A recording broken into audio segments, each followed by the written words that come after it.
Say and welcome to the channel. ఈరోజు మనం tarot reading connect energy కోసం ఈ టైమ్లెస్. ఇప్పుడు ఈ మెసేజ్ మీరు చూస్తున్నప్పుడు ఇది మీకోసమే.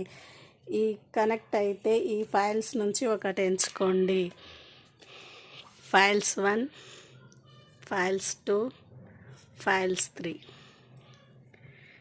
ఫైల్స్ 1 నిజం, ఏస్ ఆఫ్ వర్డ్స్. మీరు నిజం చెప్పాలని అనుకుంటున్నారు. మీ ఇంట్లో చెప్పాలా వద్దా అని బాధపడుతున్నారు. మీ మనసులో ఉంచుకుంటున్నారు. మీరు వర్క్ చేసే కాడ చాలా ప్రెషర్తో బాగా ఫీల్ అవుతూ ఉన్నారు. ఎవరేం మాట్లాడినా కానీ మీరు వినిపించుకుంటలేరు. అందరి మీద నోరు చేసుకోవడము, అరవడము, కోపం తెచ్చుకోవడము. మీ మనసులో ఉన్నది చెప్పలేక ఆ కోపాన్ని మీరు ఎదుటి వాళ్ళ మీద విసురుతున్నారు మాటలతోని. దానివల్ల మీకు శత్రువులే తయారవుతారు కానీ మిత్రులు ఎవరు లేకుండా. మీకున్న ప్రాబ్లమ్స్ మీరే సాల్వ్ చేసుకోవాలి. అది చెప్పండి. ఒకసారి చెప్తే కదా తెలుసు. మీరు ఎందుకంత టెన్షన్ పడుతున్నారు?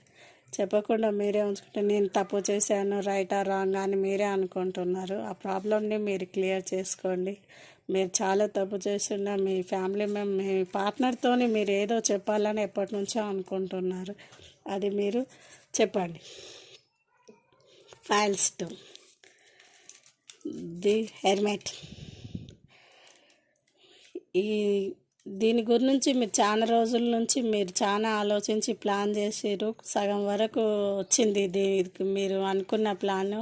మీ ఇంటి గురించైనా మీరు ఆలోచించుంటే మీ ఇల్లు సగం అయ్యి ఉండొచ్చు, లేదా ప్రాజెక్టు వరకు సగం వర్క్ పూర్తయి ఉండొచ్చు. ఇంకా సగం ఎట్లా కావాలని మనీ గురించి ఆలోచిస్తున్నారు.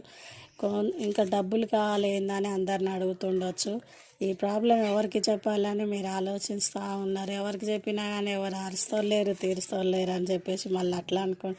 అప్పు గురించి ఇంకా ట్రై చేస్తుండొచ్చు. ఏం కాదండి, ఎక్కువగా ఆలోచించకండి. మీ ప్రాబ్లం క్లియర్ అవుతుంది. మీరు అనుకున్న పని అమలు అవుతుంది. మీరు సక్సెస్ఫుల్గా ఉంటారు. మీరు అనుకున్న ఇంటి పని వర్క్ గురించి ఇంకా బాగుంటుంది. మీరు ఇంట్లోకి వెళ్తారు, మీరు గృహప్రవేశం చేస్తారు, మీరు ఫ్యామిలీతో హ్యాపీగా ఉంటారు. ఫైల్స్ 3, ఏస్ ఆఫ్ పెంటికల్స్. మనీ మీద ఎక్కువగా డబ్బులు బాగా పెట్టి ఉండొచ్చు. ఒకరిని నమ్మి బాగా ఇన్వెస్ట్మెంట్ చేసి ఉండొచ్చు. అవి ఫస్ట్లో పెట్టినప్పుడు బాగానే ఉన్నాయి, కొన్ని బాగానే ఇచ్చారు. అది ప్రేమతోని మీరు మిమ్మల్ని మోసం చేసారు. వాళ్ళ అవసరం గురించి, వాళ్ళకు వచ్చే కమిషన్ల గురించి కానీ దేని గురించి అయినా కానీ వాళ్ళ గురించి వాళ్ళు బాగా ఆలోచించుకొని మిమ్మల్ని దీంట్లో నమ్మకంతో మిమ్మల్ని తీసుకురావడం జరిగింది. మీరు ఎదుటి వాళ్ళని నమ్మి డబ్బులు ఇన్వెస్ట్మెంట్ చేసారు. ఒక 2%లో పెడితే అది 1% మీ చేతికి వచ్చినాక వాళ్ళ నిజ రూపం బయటికి వచ్చింది. పెట్టిన మిమ్మల్నే నిందిస్తున్నారు. మేము చెప్తే నువ్వు వింటావా? నీకు తెలివి లేదా? నీకు ఆ మాత్రం తెలివి లేక ఎట్లా ఉన్నావు? మేము చెప్తే ఏదైనా చేస్తావా? మీరేమన్నా చిన్నవాళ్ళ పెద్దవాళ్ళు కాలేదా? చెప్పింది వినుకుంటా పోతే ఎట్లా బతుకుతావు, ఎట్లా సంసారం చేస్తావు ఏందని మిమ్మల్ని క్వశ్చన్ చేస్తుండొచ్చు. కానీ మనుషుల డబ్బు వల్ల మనుషుల విలువ తెలిసి వచ్చింది. మీరు అదొకటి గుర్తించాలి. దీనివల్ల మీరు తెలుసుకున్నందుకు ఇంకా మీరు సంతోషపడండి. ఇంకెప్పుడు మోసపోవద్దు. Okay, thank you. ఈ రీడింగ్ నచ్చితే లైక్ చేయండి, షేర్ చేయండి, ఫాలో చేయండి. Thank you.